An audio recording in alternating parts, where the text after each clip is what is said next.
I'm Emily, a 25-year-old who had been living a quiet, unremarkable life with my boyfriend Mike. Our relationship, which had started back in college, felt more like a familiar routine than a passionate romance. We often argued, mainly about Mike's lack of interest in planning for the future or his late-night gaming marathons, which left me to sleep alone. We were constantly skirting around the big question of our future without ever really addressing it. It wasn't that we didn't care for each other. It's just that somewhere along the way, we stopped making an effort. My parents, Sue and George, were the polar opposite of us. Married for over 30 years, they still shared loving glances and private jokes, their bond seemingly unbreakable. They were the ideal I aspired to find for myself, even if it wasn't going to be with Mike. On the evening of the crash, I remember arguing with Mike about something as trivial as unsorted laundry. He had promised to handle it, but as usual, the promise was as empty as the laundry basket was full. "Can't you just do one thing you say you're going to do?" I asked, my frustration evident. "It's just laundry, Em. It'll get done eventually," he replied, his attention fixed on his computer screen. The argument fizzled out, as they often did, leaving the deeper issues unresolved. Later, as I sat in the back seat of my parents' car, their warmth and laughter provided a soothing balm to the residual frustration from the argument. They were celebrating another year of Mom's life, and their joy was infectious. Then, in an instant, everything changed. Headlights collided with the sound of metal on metal, and everything went black. When I woke up, the antiseptic smell of the hospital and the relentless beeping of the heart monitor were the first things I noticed. The doctor's words were clinical and detached, but the message was clear. My parents didn't survive, and my legs, once taken for granted, might never carry me again. The truth settled like a stone in my stomach. I was terrifyingly alone. Mike, who had just argued with me about laundry, was now my only connection to a life before the crash. The life where my biggest worry was whether he'd sort the whites from the colors. As the reality of my parents' absence and my potential paralysis began to sink in, a hollow despair took root. The future, once a landscape of possibilities, now felt like a barren field. The hospital room was a bubble where time moved too quickly and not at all. After what felt like an eternity of white walls and echoing silence, Mike walked in, his parents Janet and Bob a step behind him. The atmosphere was heavy with a somberness that made my heart sink even further. Mike pulled up a chair next to my bed and took my hand, his usual bravado absent. His parents stood by the door, a united front of awkward concern. "Hey, Em," Mike began, his voice a rough whisper. "I've been doing a lot of thinking about us." He paused, looking at me with an emotion I couldn't quite place. Everything that's happened, has made me realize how short life can be. I don't want to wait for the perfect moment anymore because it might never come. I want to say something, but the words seem stuck in my throat. What I'm trying to say is, will you marry me, Emily? The question hung in the air, heavy and unexpected. It was the last thing I thought I'd hear, especially now. I searched his face for the impulsive Mike I knew, but all I saw was earnestness. Janet stepped forward, her hands clasped. "We want you to be a part of our family, Emily. We'll take care of you, and it's not out of pity," Bob added quickly. "It's because we love you and want to support Mike in taking this step." I was stunned, my mind racing. This was a lifeline, unexpected and maybe even a little reckless, but a lifeline nonetheless. I looked at Mike, really looked at him, and saw not just my sometimes immature boyfriend, but a man offering support in the most uncertain time of my life. "Mike, my voice trailed off as I tried to gather my thoughts. "It's okay, Em. You don't have to decide right now. I just wanted you to know how I feel," he said, his thumb rubbing circles on the back of my hand. I thought about my parents and the unwavering love and support they had always shown me. Wasn't this what they would have wanted, for me to be loved and cared for no matter what? "Yes," I found myself saying, the words stronger than I felt. "Yes, I'll marry you." A genuine smile spread across Mike's face, the first I'd seen in days. Janet let out a soft sob, covering her mouth, and even Bob's eyes glistened with unshed tears. Moving into my parents' house with Mike should have been a fresh start, a new chapter. The house felt too big for just one person, and everywhere I looked, I saw memories of my parents. I thought Mike would fill some of those empty spaces, but I was learning quickly that his presence was more of a reminder of what was missing than a replacement. In the beginning, he was attentive, always checking on me and making sure I had everything I needed within reach. But as days turned into weeks, The attentive husband act began to wear thin. Mike started spending more time on his computer, his headphones on, shutting me out. One evening, as I maneuvered my wheelchair to the kitchen, I found him staring blankly at his screen. Mike, have you thought about looking for a new job? I asked, trying to keep my tone light. The insurance won't cover everything, and the bills are piling up. He didn't look away from the screen. I told you, I'm taking care of you now. That's my job, Mike said, his tone resolute. I can manage during the day. I pushed back, feeling a twinge of frustration. You don't need to be here all the time. Finally, he turned to face me, his expression a mix of irritation and something else I couldn't quite decipher. What do you want from me, Em? I'm here, aren't I? I was taken aback by his tone. Being physically here isn't the same as being present, Mike. I need a partner, not just a roommate. He stood up abruptly, his chair scraping against the tile.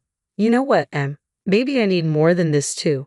Maybe I wasn't cut out to be a nurse. His words stung, and I watched him storm out, slamming the door behind him. I was left alone in the silence of the kitchen, the weight of his words settling around me like dust. I wasn't just alone, I was lonely. That night, as I lay in bed staring at the ceiling, I thought about how quickly our modest honeymoon period had ended. The vows we had taken felt like they were from another lifetime. The Mike who had promised to stand by my side through sickness and health seemed like a stranger now.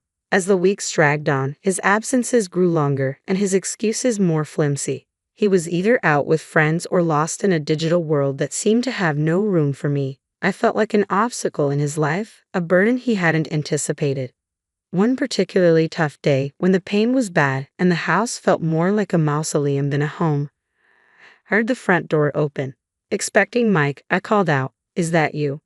"Yeah, it's me," he replied, his voice distant. "I'm just grabbing a few things, then I'm heading out again." I wheeled myself to the hallway and watched as he rifled through a drawer for his keys. "Going out with friends?" I asked, trying to mask the hurt in my voice. He paused, keys in hand, and sighed. I need some space, okay? It's not easy for me either."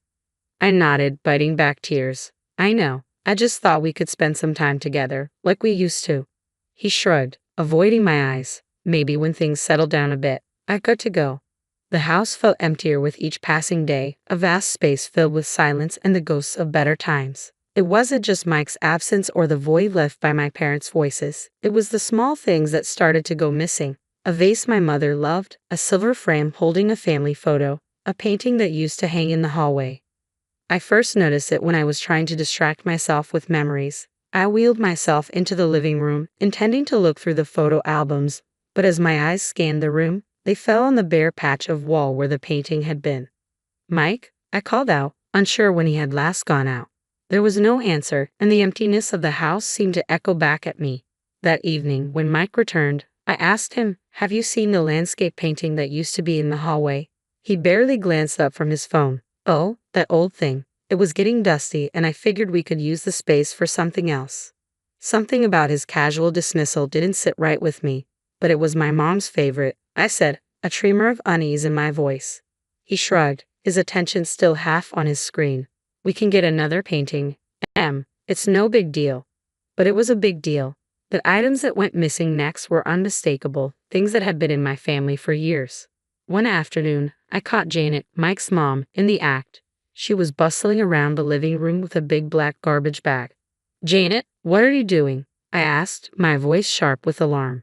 She jumped, a guilty flush creeping up her neck. "Oh, just some spring cleaning, dear.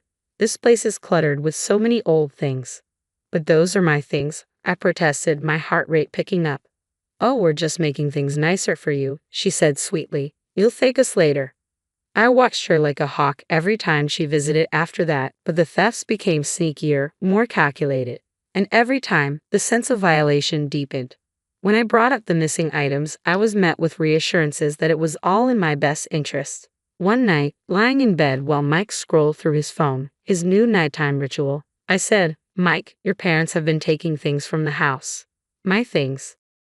He didn't look up. "Mom's just trying to help. You know she's got a knack for this sort of thing." "Help?" I echoed, disbelief coloring my tone.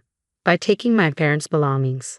He sighed, finally setting his phone down and turning to face me. "Look, They think we should be looking forward, not backward. They're just trying to lighten your load. I wanted to scream, to rage against the violation and disrespect, but I was exhausted, tired of fighting, tired of questioning my own sanity. This isn't what I want, I whispered, the fight draining out of me. Mike reached over and patted my hand, a gesture that felt more patronizing than comforting. Try to get some sleep, things will look better in the morning. I couldn't take it anymore. I confided in Anna, my closest friend and a massage therapist who had been helping with my rehabilitation. Her visits were one of the rare sources of relief I had. Anna, I said as she worked on my stiff muscles, things are going missing around the house. And I can't shake the feeling that Mike and his parents are behind it. Anna paused, her hands stilling on my shoulders. Have you talked to Mike about this? I have, I said, but he just brushes it off, saying his parents are helping us by decluttering. Anna's brows furrowed with concern. That doesn't sound right, Do you want me to do something? Maybe come by more often and keep an eye out. The idea sparked something in me. Could you help me set up a camera or something to record what's going on when I'm not in the room? Anna nodded with determination. I'll bring something over tomorrow. We'll get to the bottom of this. True to her word, Anna returned the next day with discreet recording devices, which she placed in strategic locations around the house. It felt like something out of a spy movie, and if I weren't so desperate for the truth, I might have laughed at the absurdity of it all. A few days later, Anna came back with the recordings. We sat down to listen, and as Mike's and his parents' voices filled the room, the blood in my veins turned to ice. Their scheme unfolded through their casual conversation. Once we get her committed, the house and everything in it will be ours, Mike's voice said, clear and cold. Yeah, the place will sell for a fortune. And all those antiques, pure profit, his mother added, her tone greedy. We just need to make sure Emily doesn't catch on before we have everything in place, his father chimed in. Tears streamed down my face as I listened to their betrayal. The people who had promised to care for me, to be my family, were plotting against me. Anna's hand gripped mine tightly, her voice laced with anger. We have to do something, I wiped my eyes, the sorrow quickly giving way to a steely resolve. We will. I'm not going to let them get away with this. The morning after listening to the recordings, I tried to act normal, but every word they said and every smile they gave felt like a lie. It was during breakfast when the full weight of their deceit settled in. I noticed something was wrong when the usual city noise that drifted through the open window was absent. I wheeled myself over to investigate, only to find that the ramps that allowed me access to the garden were gone. Mike, I called out, panic lacing my voice. Where are the ramps? He came into the room, feigning ignorance. The ramps? Oh, they were looking a bit worn. I thought they needed fixing. I stared at him, trying to process the betrayal. And you didn't think to tell me. How am I supposed to get around? His gaze was evasive as he shrugged. I just thought you'd be safer inside for now, until we get new ones. The room felt like it was spinning, and it wasn't due to my injury. Safer or trapped? The words slipped out before I could stop them. He didn't respond, just turned and walked away, leaving me seething with anger and helplessness. Later, when I asked Janet about it, she was syrupy sweet with false concern. We're just looking out for you, dear. We wouldn't want you to have an accident, she said, touching my shoulder with a faint, insincere tenderness. I pulled away from her touch, feeling the sting of their deceit. I didn't realize needing ramps qualified as a hazard. I replied, my voice steady but my insides trembling. Janet's eyes hardened for a moment before she regained her composure. We're just trying to help, Emily. It's for the best. That night, as I lay in bed, the darkness felt oppressive. Mike was out again, probably drowning his guilt in cheap beer and fleeting thrills. I reached for my phone, its screen a small beacon in the dark, and dialed the emergency number Anna had given me. Anna, I whispered when she picked up. They've removed the ramps. I'm literally trapped in my own home. Her voice was a lifeline amid the turmoil. Hang tight, I'm going to make some calls. We'll sort this out. The next day, I was in the kitchen when I heard the doorbell. My heart pounded as I maneuvered toward the entrance. It was Anna, flanked by a man and a woman in crisp suits with stern expressions. They were from a local disability rights organization here to assess my living situation. Beside them stood my lawyer, Mr. Hammond, clutching a leather briefcase. Emily, we're here to make things right, Anna said, her determination matching the resolve in my chest. Mr. Hammond stepped forward. We need to establish the facts first. Emily, I'll need to see the house and check against the inventory of your parents' belongings. As we moved through the house, the representatives from the service took notes, their disapproval clear at the missing ramps and the blatant disregard for my welfare. Mike walked in during the commotion, surprise etched on his face. What's going on? Who are these people? I really looked at him, letting the full weight of my gaze settle on him. I'm taking back control, Mike. This is my lawyer, and these are advocates for people with disabilities. They're here to ensure my home is safe and that my rights are respected. Janet and Bob entered the fray, their confusion turning to fear as they realized the seriousness of the situation. Emily, darling, what is this about? Janet's voice trembled. It's about my rights, my home, and the truth, I said, my voice steady despite the storm raging inside me. Mr. Hammond is here to confirm the inventory of my inheritance. Mr. Hammond opened his briefcase, pulling out documents and photographs. We have detailed records of all items bequeathed to Mrs. Harper. It seems several are missing. Bob's face paled. Emily, I'm sure this is all just a misunderstanding. There's no misunderstanding, I replied, the recordings Anna had provided playing in my head. And I have more than just missing items to discuss.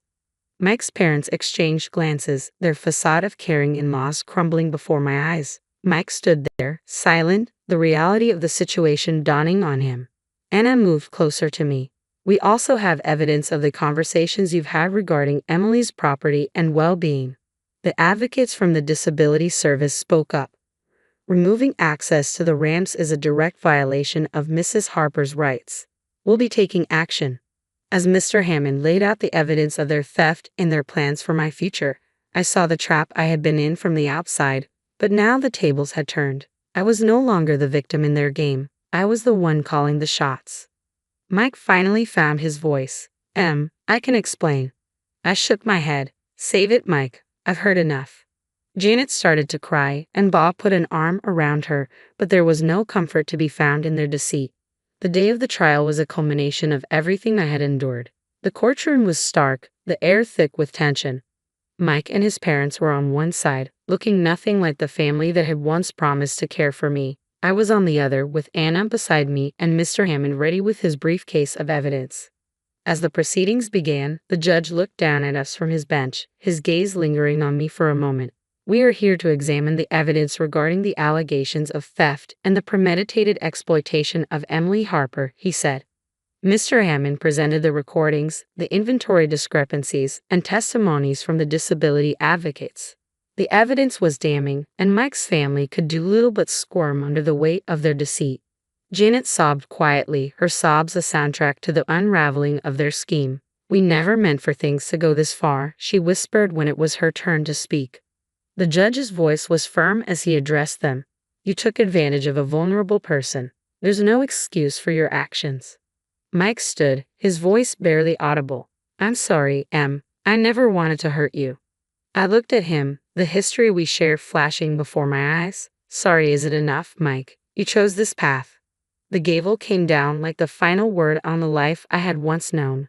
Mike and his parents were found guilty, reparations were ordered, and they were to have no further contact with me. With Anna's support and a dedicated team, I began physical therapy. Each small movement was a victory, each step a testament to my resilience.